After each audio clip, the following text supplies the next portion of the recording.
Paul Wilmer. I don't have any myself. Anybody else? No. No?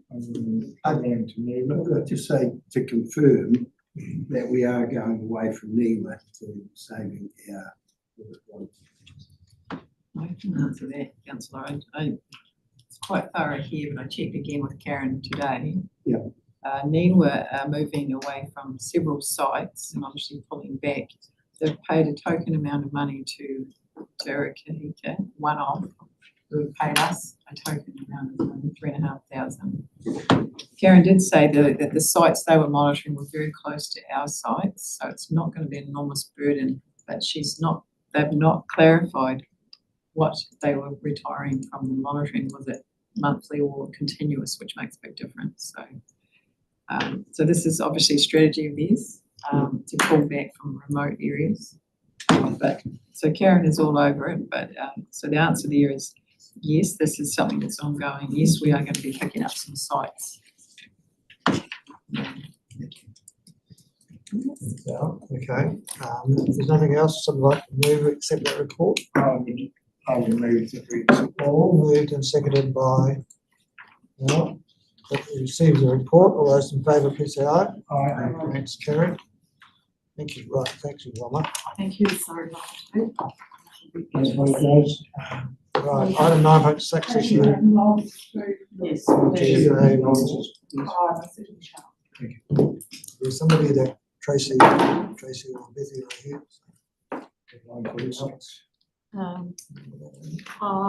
No, Talia, is Tracy speaking to them, or are you going to speak to that? Yeah. You can do it, Tracy. Is this 9.6? No. Yes, 9.6. Once again, it's a report from another organisation. I didn't find anything in there. I must confess I didn't read the whole report. I did read the summary. It's a very big report. I looked at the pictures.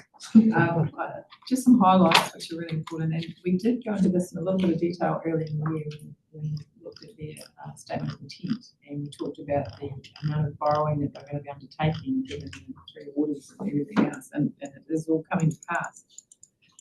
So there, on page 96, it says the annual lending to the sector increased by 56% to a record 6.1 billion. And we really haven't started infrastructure spend yet. So that's an annual record of 6.1 billion. The sustainability loans comprised 27% of new lending, and were 15% of total outstanding loans, which is also an absolute record. And the sustainability loans are not massively cheaper, by the way, but we're talking points of a percent. 2 new CCOs were added, which is also going to be a sign of things to come. And they diversified their sources of borrowing, it says, to go offshore, because basically they've used up the market in New Zealand. And we saw this come through in a report back some months ago where they said a particular tender had not gone as well as they'd hoped because they were competing with the New Zealand government for funds. And I thought, oh, that's interesting. So everybody was competing with the same investors. So now they've headed overseas. Nevertheless, the results for the financial year, as page 97, says the organisation had an operating profit of 10.1 million compared to the statement of intent forecast, which is aka budget, of 8.2 million. Now, I think this time last year we saw a different result where the higher interest costs had come through, etc. This is now moving in another direction. The net profit is 7.5 million higher than last year. And on page 98, total equity then has risen by 7.3 million. So $113 million is the equity underlying the organisation. So I don't think there was too many other things. I simply was looking at the graphics on page 110 and 111, just sort of noting the distribution of the councils and the growth, particularly page 111, the growth in the amount of borrowing. 2012 was just over 2 million and now we're at 6 million. So a very successful organisation, very important organisation for councils. And you may be aware, Chair, that the government, through the various deals and negotiations and agreements that are going on, the government is changing the rules that will come through, no doubt, in some regulation that some of the councils will be able to borrow up to 5 times their rates or total income, in fact, to fund infrastructure. That'll be through these CCO type off-balance sheet companies, growth councils, which is Auckland, Tauranga, and I'm not sure it's Hamilton. They'll be able to borrow 350%.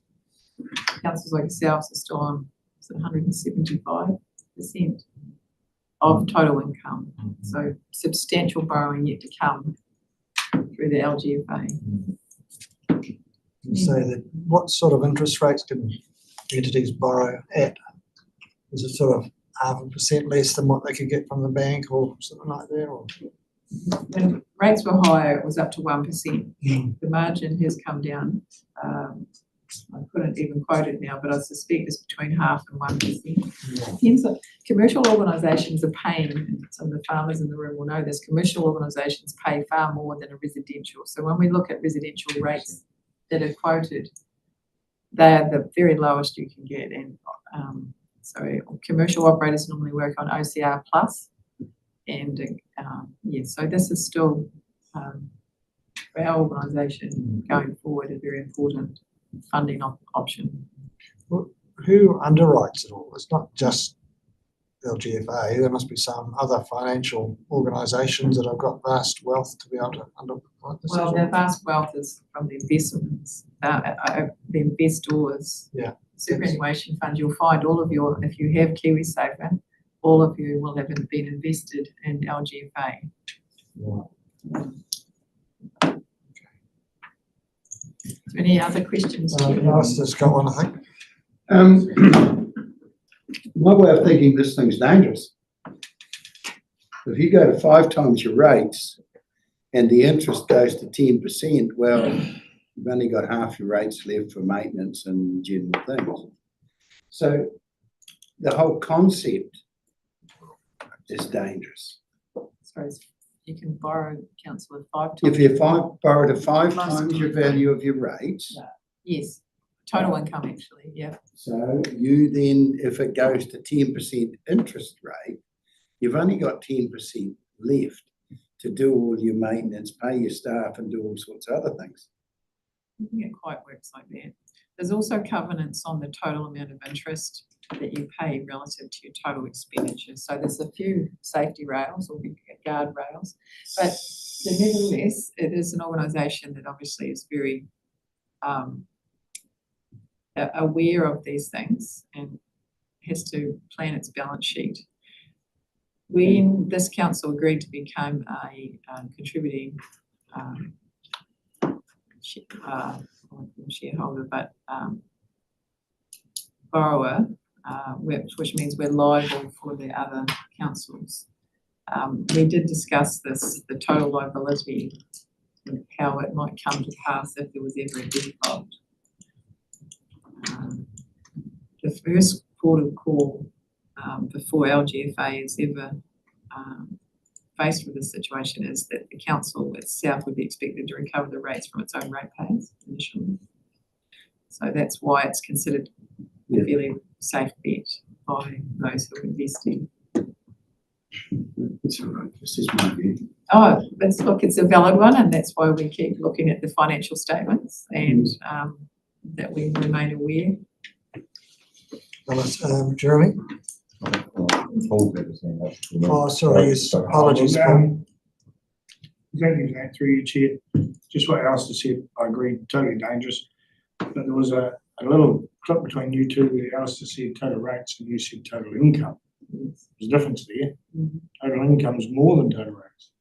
Yes. So you're talking 5 times total income could be 10 times the amount of rates, which is even more dangerous. Yeah, I put my hands up on this one. It's very scary. It's just, but now when the, sorry. Jeremy? Yeah, through those discussions just with Al, he wasn't here when we were talking about signing up, it was always that thing, well, we don't have any, we seem to be, for what we were going to borrow, we were taking a bit more risk on because we're going to cover someone else's, basically.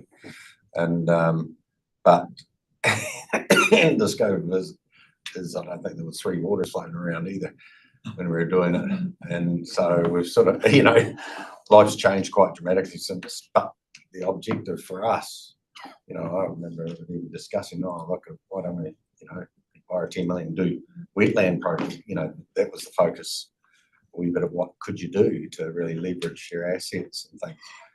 But now it's sort of just paying other things, still projects, but they're different projects. So life has changed quite a bit. Right, any other questions? Go to that. But Other questions? I was going to make a point, Well, sorry. Sorry. I said there's 24 billion, is it, where they landed? We've got 24 billion in assets, 100, there's no equity, basically. It's just, 100 million. yeah, 100 million, and sounds like it's against 24 billion of assets and liabilities. So, in the contrast, look at the big picture of what it's actually doing, what the country is worth. And, it's always these 3 waters debates about Gore needing to spend 300 million, but it's worth billions of dollars, the asset they're doing. Big numbers, but they're sort of semi-relevant for what they're investing in. So hopefully these borrowers, they're investing in their assets that are worth a lot of long-term value. That's why I say big numbers, but against big assets. 19 billion current value of the bonds outstanding. Yes, a big, well, our Deputy Prime Minister would like us to become like Singapore, where we have $100 billion fund. And we socialise that amongst everybody to help pay for infrastructure. Right, no other questions, I take it. So I'd like to move that the recommendation that we receive the report. Jeremy, and a seconder. Alistair, all those in favour, please say aye. Aye. Thanks, carried. Right, now we go to Great South, which is 9.7. Which is the Great South. You know? Oh, sorry. There's a No, GFA. 9.7. Sorry, Oh, it was LG5, sorry. it's a Mine's small, round the wrong way. So I didn't make it.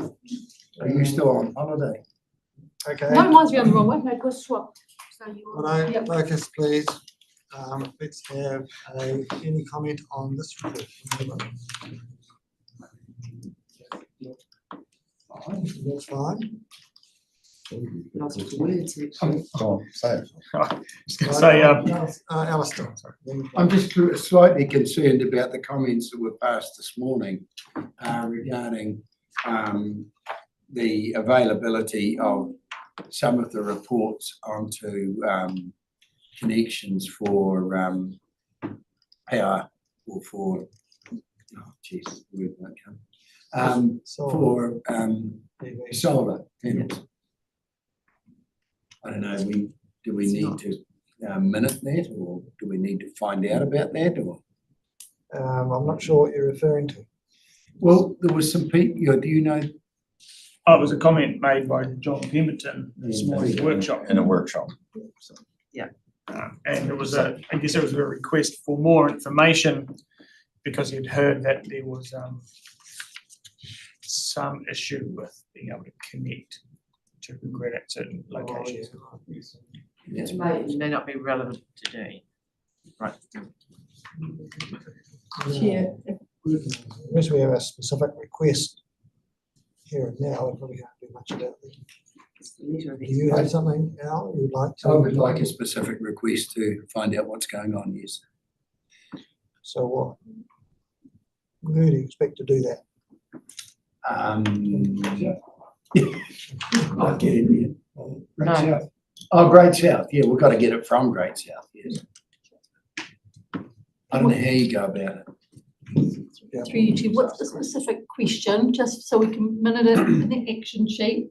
What's the specific question? There was Getting two resolved. that I'm aware of, people that requested information from Great South as regard to where you could put your solar panels or solar farm and hook it up. Right.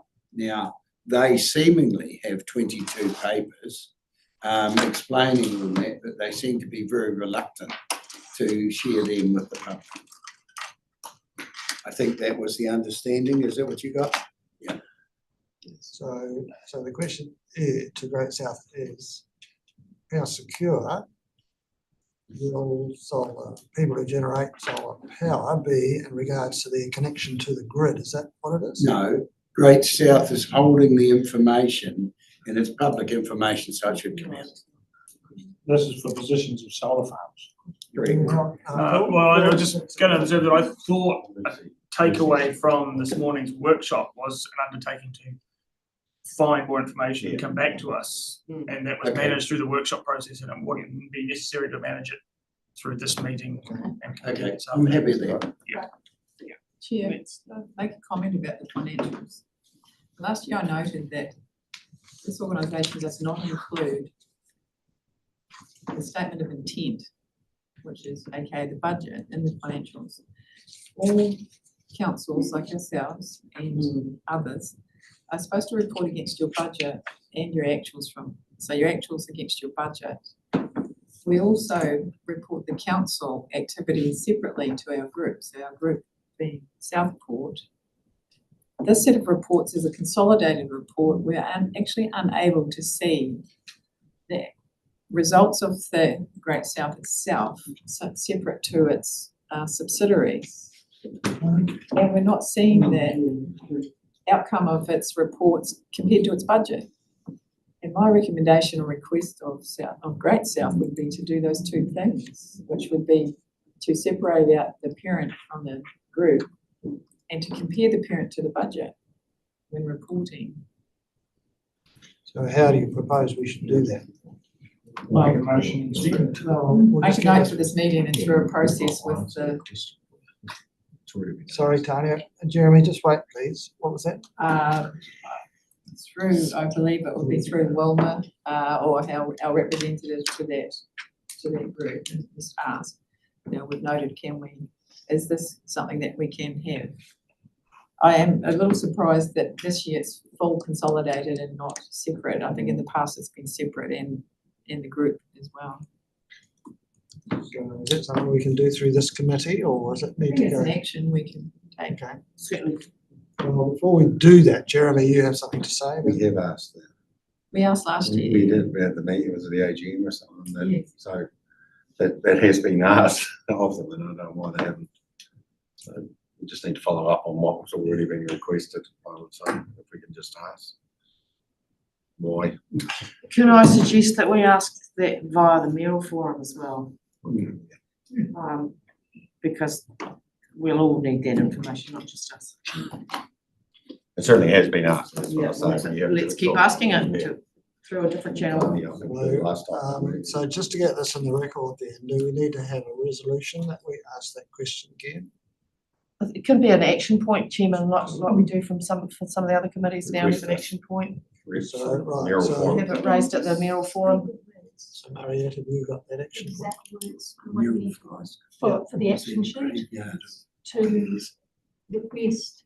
That the financial report separate the Great South organisation from its group reporting, and that they compare the Great South result with their own budget.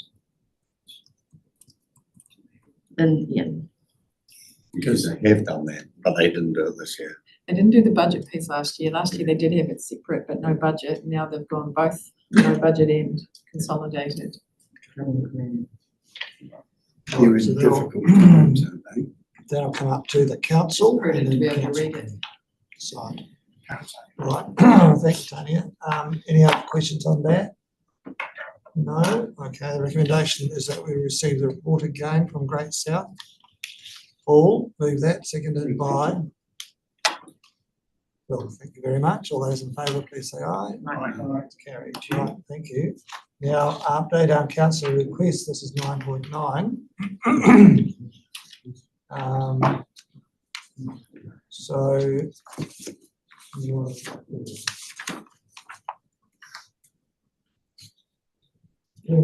Clean air loan schemes, that has been wrapped up, so I think that's resolved. Yep. All right, staff will request and there's a response there.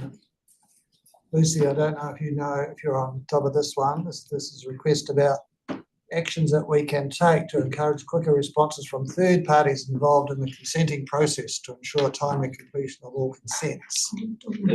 Don. Oh, Don, With that, okay. Lucy. There is a response there, but Oh, you did?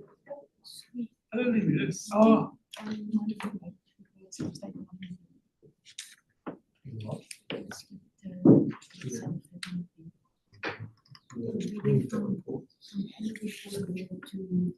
Next item is.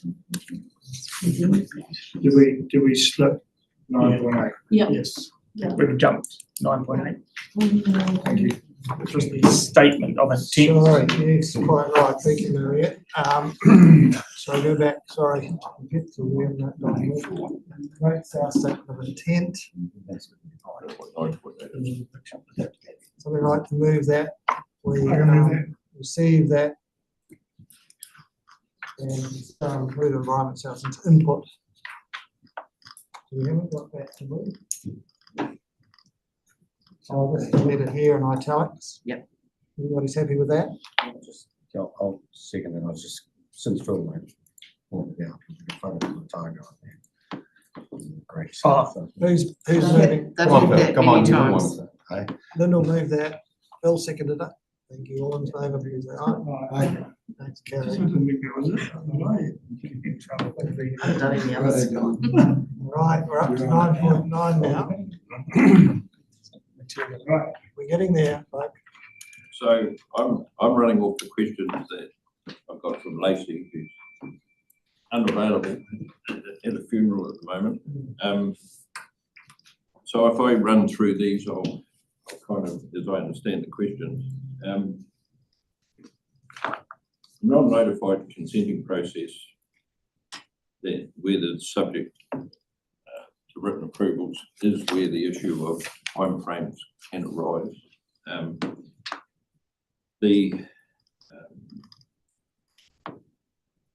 Those sign-offs are iwi, Fish and Game, Forest and Bird, whoever they might be identified as potentially affected parties. We have no ability to put a time frame on the responses. In fact, we're not involved directly in the process. It's the applicant that's involved in the process. So we just see the outcome of it, which is often delays. There are resource constraints and various other things for the different parties. So there's quite an issue in there. There's no provision in the Act for any time limit on responses and how long that might take. If they can't get the written approvals or they're not getting a response, they can seek limited notification. That's got its own issues, and we get masses of limited notifications that have its own challenges in the process. But that's the alternative, is to simply limited notify and identify those potentially. And then they've got 20 working days to respond, so it does put a time frame at that point. oh yeah, but then it's a consent process. Yeah, so We did talk about this morning. Wilma said that she was looking at some of the rights that some of these organisations have to be considered as affected parties. yeah, it tends to be if they come in for a pre-application process, we would potentially advise them of any parties that we considered might be affected. It's usually, well, we've got the circumstance, if you look at the Matera, which I've been You've been playing around with. for those replacement consents, staff will make individual decisions as to whether they're affected parties or not in the normal manner. we do try and work with potentially affected parties to work out where their interests are, what things we should be considering to take into account and not to limit the amount of referrals. And that's an ongoing process of just working through with the different potentially affected parties in the process. So Just make sure we don't mention any names of potential affected parties. We're talking about this in general terms. yes, And people might be affected by our consent. So, I do remember something earlier where it was mentioned we need to determine whether we are including too many. That was going to be worked on by CE, so. Was there a piece?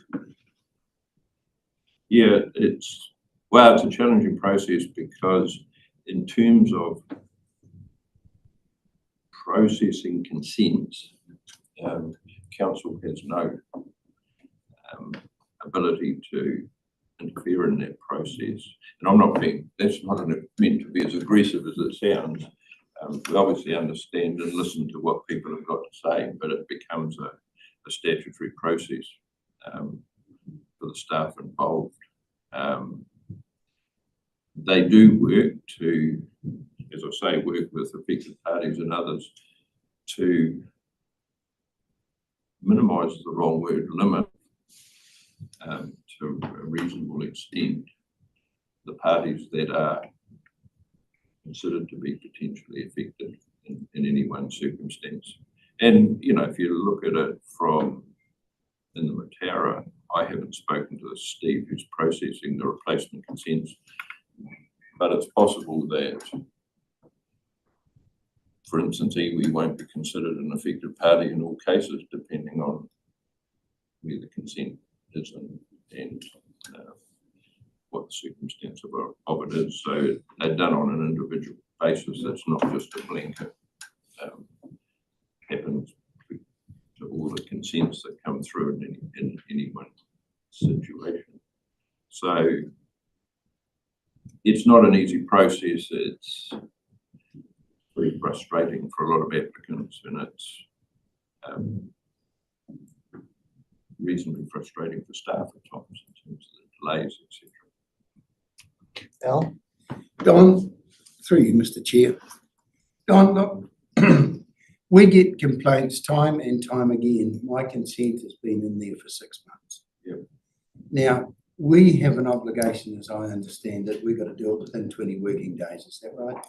Yes, unless it's on hold for whatever reason. And if we go out with a Section 95 request and it goes on hold in terms of waiting for a response, the applicant, as you might be aware with Waituna, can ask for an application to go on hold. Yeah, the applicant, but then the applicant's happy with that, I guess. Now, that I'm not aware. We have been processing, and I'd have to look at individual cases. All the consents have been, in recent times, processed with 100% timeframe compliance. So they're all meeting the RMA requirement. that's, And you can't, I won't remember because it changes in my, since I was directly involved, but there is limited ability now to continually delay processing, and certainly council can't continually delay processing anymore. You might know better than I do. Yeah, no, you're right. So the Yeah. ones, that's a mystery, if I can. It's a mystery that some of those things are sitting, waiting, because the process doesn't, well, unless they've approved the delay. Yeah. so would it be unfair to put a timeline on all those who are associated with that? The Act does not put a timeline on them for response. So no, we cannot do that. Can we change that? You'd probably have to be talking to someone above my pay grade. Yeah, okay. Right. Right, Jeremy? I think the problem's not in the use, it's actually, they have to go and get the approval from other places, and the worst one I've heard is 10 months to get a rollover for a dairy consent. Yeah. Certain Oh, I time. see what you mean. that takes 10 months for them to get Rollover. a rollover, which would have taken 10 minutes of the information that they asked for. That's the frustration. I do get it when you look at councils, when they consult and do that, and they go, hey, here's a plan, we're gonna change things. If we don't hear from you, you agree to it. Yeah.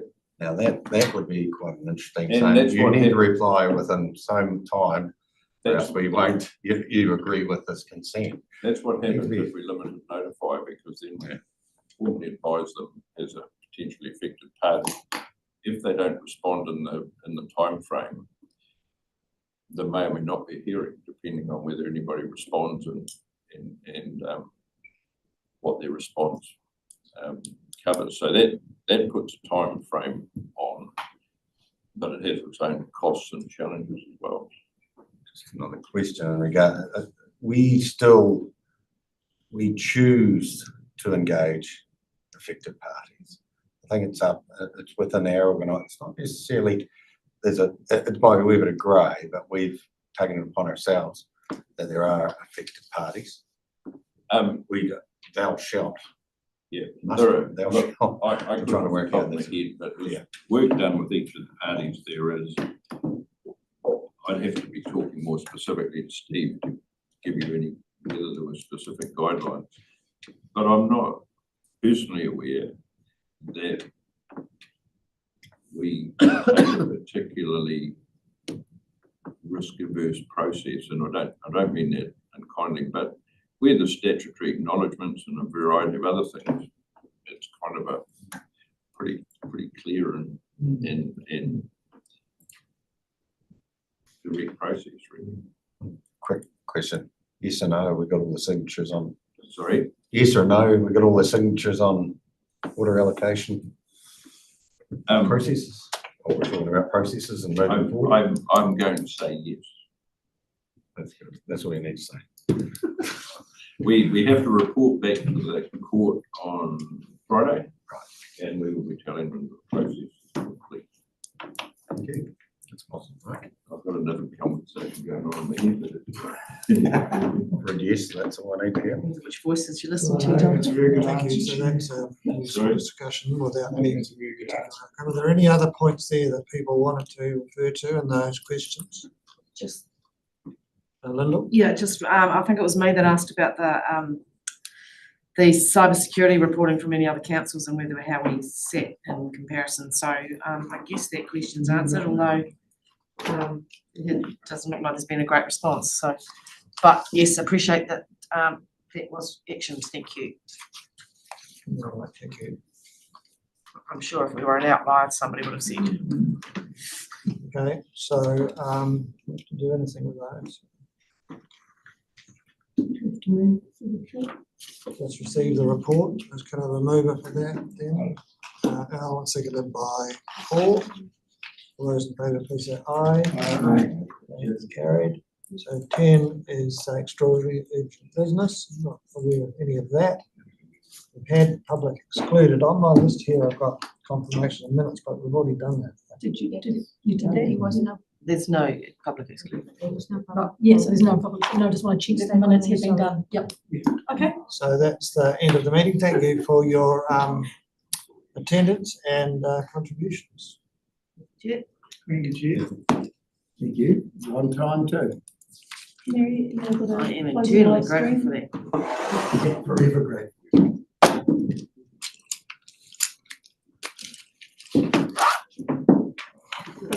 Thank you. Did-